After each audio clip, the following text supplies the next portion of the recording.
Hello, ഇന്നത്തെ recipe വരിക്ക ചക്കയും കൊണ്ട് തനി നാടൻ കുമ്പിളപ്പം എങ്ങനെ ഉണ്ടാക്കാം എന്നുള്ളതാണ്. എല്ലാവരും ഒന്ന് ട്രൈ ചെയ്ത് നോക്കുക.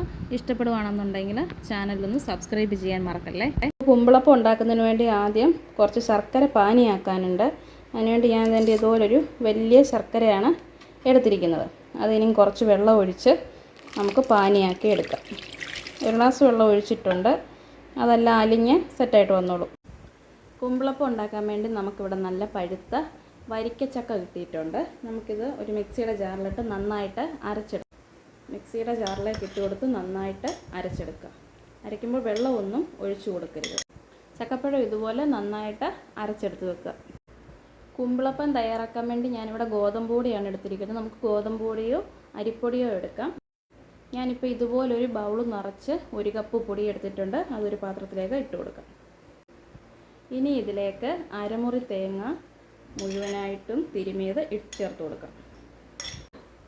ഇനി നമ്മൾ അരച്ചു വെച്ചിരിക്കുന്ന ചക്കപ്പഴത്തിൻ്റെ മിക്സ് ചേർത്ത് കൊടുക്കുക. 4-5 ഏലക്ക പൊടിച്ചതുകൂടി ചേർത്ത് കൊടുക്കുക. 1/2 സ്പൂൺ ജീരകത്തിൻ്റെ പൊടിയും കൂടി ചേർത്ത് കൊടുക്കുക. 1 ടേബിൾ സ്പൂൺ നെയ്യ് ചേർത്ത് കൊടുക്കുക. ഇനി ഒരു പിഞ്ച് സോഡാപ്പൊടി ചേർത്ത് കൊടുക്കുക. ഇനി നമ്മൾ പാനിയാക്കി വെച്ചിരിക്കുന്ന ശർക്കര അരിച്ചെടുത്തതാണ്. അതിലേക്ക് ഒഴിച്ച് കുഴച്ചെടുക്കാം. മാവെല്ലാം നമ്മളിപ്പോൾ ഇവിടെ കുഴച്ചെടുത്തിട്ടുണ്ട്. ഈ ഒരു പരുവത്തിൽ വേണം മാവിരിക്കാൻ. ഇത് കൂടുതൽ വെള്ളമായി പോവുകയും ചെയ്യരുത്, ഇതിൽ കുറവാവുകയും ചെയ്യരുത്. ഇനി ഇതുപോലത്തെ ഭക്ഷണയിലയിൽ നമ്മുടെ മാവ് നമുക്ക് മടക്കി ചുറ്റിയെടുത്ത് ആവിയിൽ വേവിച്ചെടുക്കാം.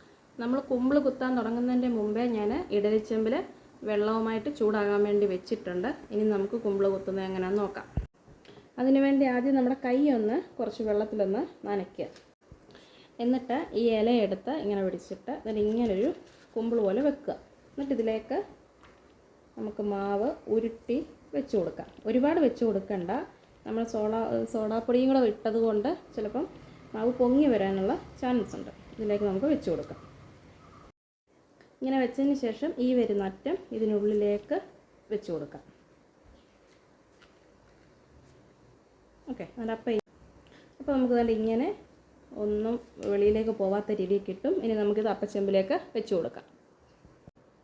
ഇതുപോലെ നമുക്ക് എല്ലാ ഇലകളും കുമ്പിൾ കുത്തി വെച്ചതിന് ശേഷം കാണിക്കാം. നമ്മുടെ കുമ്പിളപ്പം എല്ലാം നമ്മളിപ്പം ഭക്ഷണയിലക്കകത്ത് പൊതിഞ്ഞ് വെച്ചിട്ടുണ്ട്. നമുക്കിനി ഇത് അടച്ച് വെച്ച് വേവിച്ചെടുക്കാം. ചക്കയപ്പം ഒന്ന് തുറന്ന് നോക്കാം. നല്ല അടിപൊളിയായിട്ട് ഇവിടെ വെന്തിട്ടുണ്ട്. നമുക്കിത് വേറൊരു പാത്രത്തിലേക്ക് മാറ്റാം. നമ്മുടെ ചക്കയപ്പം ഇവിടെ റെഡി ആയിട്ടുണ്ട്. നമുക്കിതൊന്ന് അഴിച്ചു നോക്കാം.